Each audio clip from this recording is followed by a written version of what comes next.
What's up, riders? Ito naman ang mga tubig na iniinom natin. Ito madalas ang gamit-gamit natin.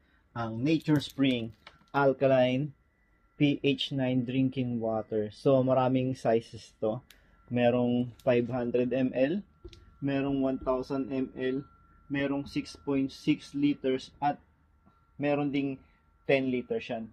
Hindi ko lang nakuha yung 10 liters. Nandun kasi sa loob ng bodega. Nakasarado na. Kaya ito muna ang i-review natin. So, napanood nyo ba yung ano ko mga idol, mga riders? Napanood nyo ba yung aking um, yung water challenge? So, 10 liters yung inubos ko na ganito.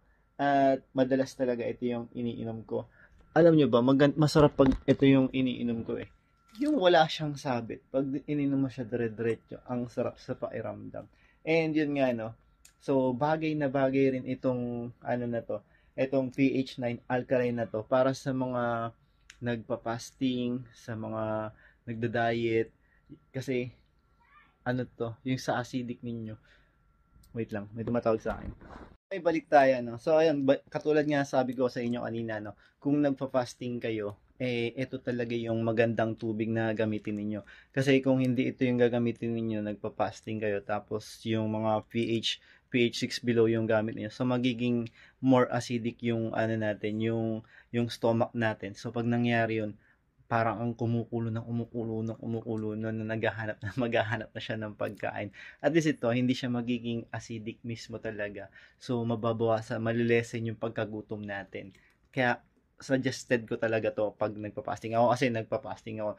Napanood nyo rin ba yung fasting ko na 100 hours no food tapos na sunod-sunod pa may 24 hours. Ngayon madalas ako nagto 24 hours na no food na walang kain talaga. Means kakain ako ngayong halimbawa kakain ako ngayong gabi tapos sunod na kain ko kinabukasan na ulit ng gabi. Ganun yung ginagawa ko madalas.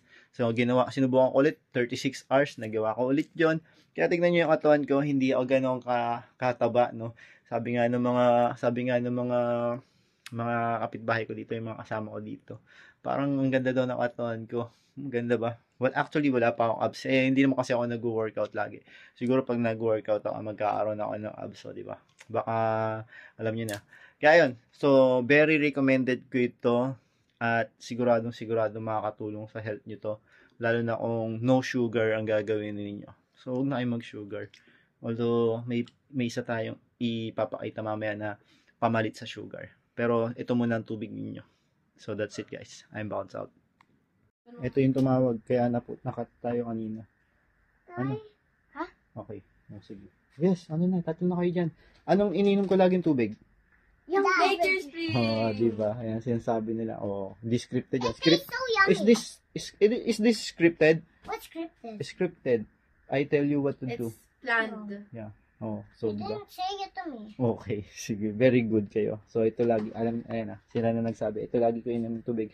Alam niyo na, orderin niyo na rin to.